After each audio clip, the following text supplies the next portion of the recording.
Welcome to Around the Cabin with the keepers of Bushcraft. We've been out on a 2-day camp. I've been joined by a real special guest, and a lot of you guys may know him if you're YouTubers, and that's the Wiltshireman. Also a great knife maker from Jack Law Knives, and we've been out and we've had a little forage around and things like that, and we'll be cooking on an open fire tonight using one of these. And I'll just lift it up and show you. It's a Dutch oven. Now, these are great tools for anyone outdoors. They're not ideal backpacking gear, really. They weigh a ton. It's made of cast. You can see the old Wiltshireman's been using this one really well. This belongs to him. And we need to make a tripod for this so it'll hang above the campfire, get the campfire going, and we'll be cooking up a stew. Quite a wild stew with a load of wild meat going in there. So we'll get back to you and get this fire going. We need to get a tripod made. There's lots to be done, and camp cooking like this can be a real chore, but it really is just so much fun to go out there and have a go.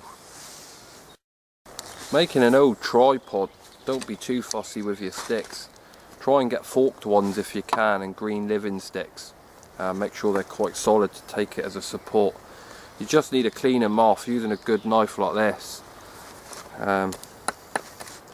Just clean them off as best you can, and then when you get your tripod set up, just try and string them all together again.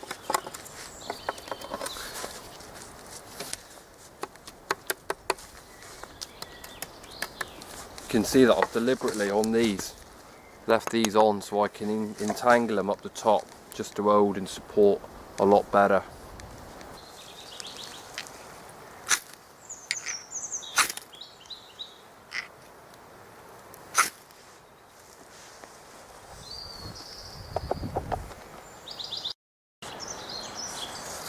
Collected firewood, small twigs are ideal. Just make sure they snap. That means they're ready to burn. If they tend to flex and bend, it means they're still green and probably won't light unless you're getting onto your ashes. Ashes will burn. The old ash tree will burn whether it's green or dried out. You can see that we've just tied this. I've got the tripod coming down off that, some paracord onto this stick, and you can see there's two notches cut out. One that's supporting it, and then one that's supporting the Dutch oven. And by adjusting this string, I can adjust the height above the fire, have me Dutch oven to where I want it to be.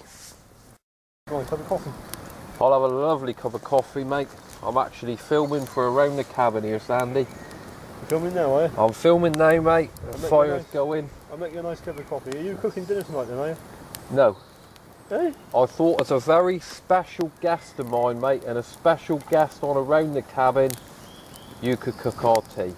Oh, I see. I've set everything up, got the fire going for you. It'll all be all down to you in a minute, head chef. Yeah, okay, we'll see what we can do. Lovely. So we've started cooking. All we've got in there is some wild rabbit and some wild pigeon breasts, and we're going to make a stew. So we're just going to brown this off, get some heat in there. The idea is just to really give it a good brown off, seal the meat, and then we'll make a stew out of it, and we'll leave it simmering for a good couple of hours after that. We'll put in some potato, a little bit of stock, and I've even got a little bit of sweet corn, and like I say, it'll just be left simmering away. Rabbit and wild meats like this is just fantastic. I just don't think you can beat it.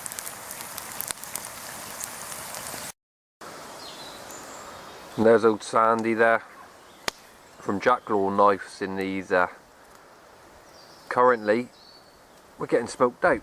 He's currently peeling us some potatoes. Like I say, we've got the meat in. He's put a stock in there, and all he's used for that is a couple of cup of soups.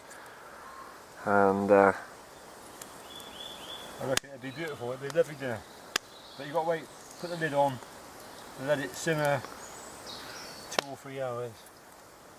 2 or 3 hours? Yeah. This is Around the Cabin. I only get an hour show. I'll have to edit it. Yeah, nasty. Beautiful, mate. Put them in there now. Put a few more spreads in yet. This is where the tripod collapses. Yeah.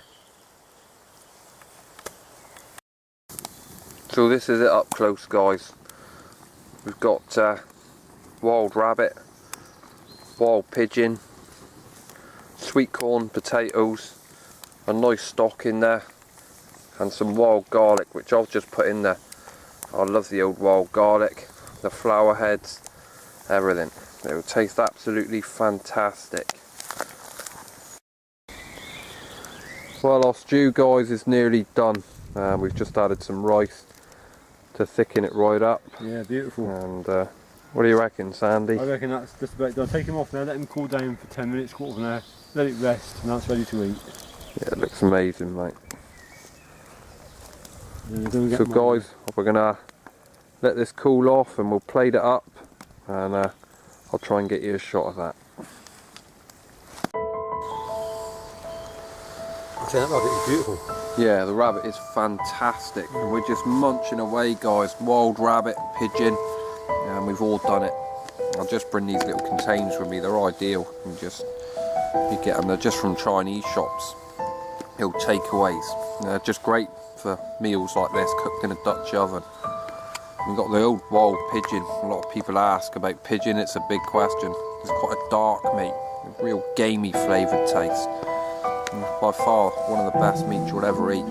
And inside that, nice saddle of rabbit, all done, all cooked perfect. You know, all these animals have had such a good life, and you can really taste it in the meat, so wild. Just a fantastic meal.